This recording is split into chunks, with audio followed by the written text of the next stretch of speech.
They didn't drown. They weren't shot.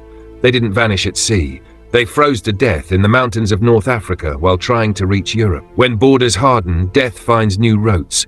This week, 9 African migrants paid the ultimate price, not at sea, but in the freezing mountains of Morocco. Imagine surviving war, poverty, and deserts, only to lose your life to the cold, alone, unnamed, and forgotten. In the frozen mountains near Morocco's border with Algeria, a silent tragedy unfolded. Far from cameras, far from headlines, but devastating in its meaning. 9 African migrants are dead.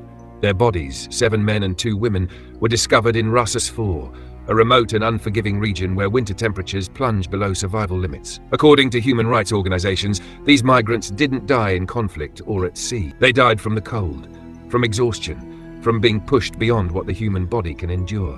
One of the victims was from Guinea. The others came from different parts of sub-Saharan Africa, their names still unknown, their journeys unfinished. Morocco's Interior Ministry has offered no immediate explanation, no official account of what happened in those final hours. Every year, thousands of migrants pass through North Africa, chasing the promise of Europe. From Morocco, some attempt the dangerous climb over the fences of Ceuta and Melilla. Others take the longer, deadlier route across the Atlantic towards Spain's Canary Islands. Many never make it. North Africa has become Europe's waiting room, and too often, its graveyard. Security agreements with the European Union have tightened borders, strengthened patrols, and blocked crossing. But those barriers don't stop desperation. They redirect it into mountains, deserts, and oceans. Human rights groups say 6 of the bodies have already been buried. 2 were held back at the request of grieving families. And while officials remain silent, activists are demanding answers. They are calling for borders to be humanized, for migration to be decriminalized, for systems to be created to track the missing, before cold, death, hunger, or water claims them first. Because in Ras Asfour, the cold didn't just kill 9 people.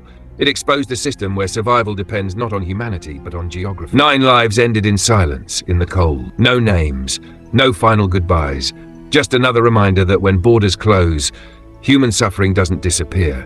It freezes, it sinks, and it waits to be discovered. This was not just a weather tragedy. It was a policy tragedy, and until migration is treated as a human reality rather than a crime, Ras Asfour will not be the last place where hope goes to die.